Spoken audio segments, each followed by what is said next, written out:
C'est dans une ambiance décontractée et dépouillée du décorum traditionnel, que le président Patrice Talon a échangé le vendredi 18 juillet 2025 au Palais de la Marina avec des chefs d'entreprise du secteur privé. Cette rencontre vise à bâtir, main dans la main avec les acteurs économiques, un écosystème favorable à l'investissement et à la croissance partagée. J'ai souhaité échanger avec vous de manière conviviale, sans stress. C'est pour cela que j'ai voulu que ce soit un petit cocktail bar oblique, a avancé Talon à l'ouverture de la rencontre avant de saluer les avancées économiques du pays au cours des dernières années, fruit d'un effort collectif et d'un environnement de plus en plus rassurant. Le Bénin progresse bien et donne un signal de progrès. Si l'environnement reste attractif, même sans ressources naturelles exceptionnelles, tout le monde peut grandir, de l'artisan au grand industriel, a soutenu le chef de l'État béninois. À leur tour, les interventions des chefs d'entreprise présents ont été unanimes sur la clarté de la vision du gouvernement et la qualité du dialogue. Cette rencontre a permis de faire émerger un message fort: le Bénin s'affirme comme une vitrine crédible pour l'investissement en Afrique, grâce à la stabilité de son cadre institutionnel, la transparence de sa gouvernance économique, et la lisibilité des ambitions portées par l'État. Les patrons d'entreprise sont repartis, confortés par le sentiment de savoir l'État à leur côté, nourrissant constamment l'ambition de renforcer les partenariats économiques.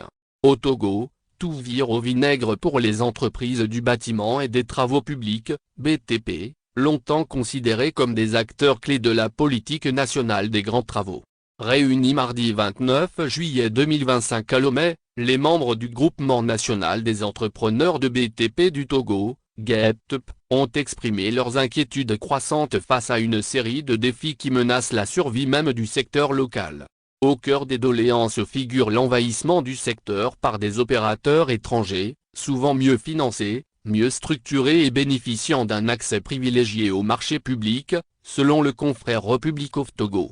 Nous sommes marginalisés sur notre propre sol. Trop de grands chantiers échappent aux entreprises togolaises, qui peinent à s'épanouir malgré leur expertise, a dénoncé Cyril Yoho-Abessidzobe, président du GETP. Sans oublier le régime fiscal appliqué aux entreprises du secteur, jugé trop rigide et insoutenable.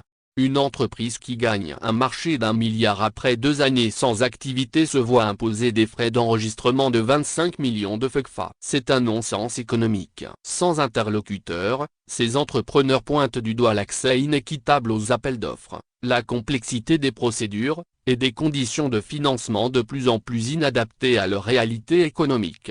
Par rapport au retard dans l'exécution des travaux, la mauvaise qualité de réalisation dont ils sont accusés, ils estiment que les causes profondes sont souvent ignorées, notamment le manque de matériaux disponibles, la vétusté des équipements et les retards de paiement.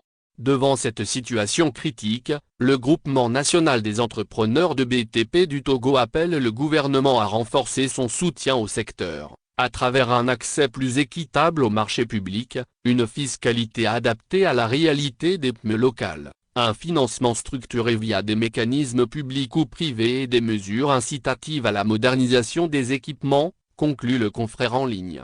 Quelles sont les chances que les cris d'alarme de ces entrepreneurs soient entendus? Depuis plus de 20 ans au pouvoir, combien de fois Forgnassimbe a-t-il fait des échanges directs avec les entrepreneurs du secteur privé comme Talon l'a fait? Pourtant, ces gens tiennent l'économie nationale. Il se fait que l'agonie des entreprises des BTP est provoquée par des concussions, l'affairisme à outrance des pontes du régime qui orchestrent des passe-droits aux étrangers contre des rétrocommissions, des antipatriotes qui détruisent leurs propres concitoyens. Ailleurs, le soutien de l'État aux entrepreneurs locaux est un impératif catégorique. C'est inconcevable ce qui se passe au Togo. Même le régime des Yadema n'avait pas permis cet envahissement du secteur par des opérateurs étrangers, souvent mieux financés, mieux structurés et bénéficiant d'un accès privilégié au marché public.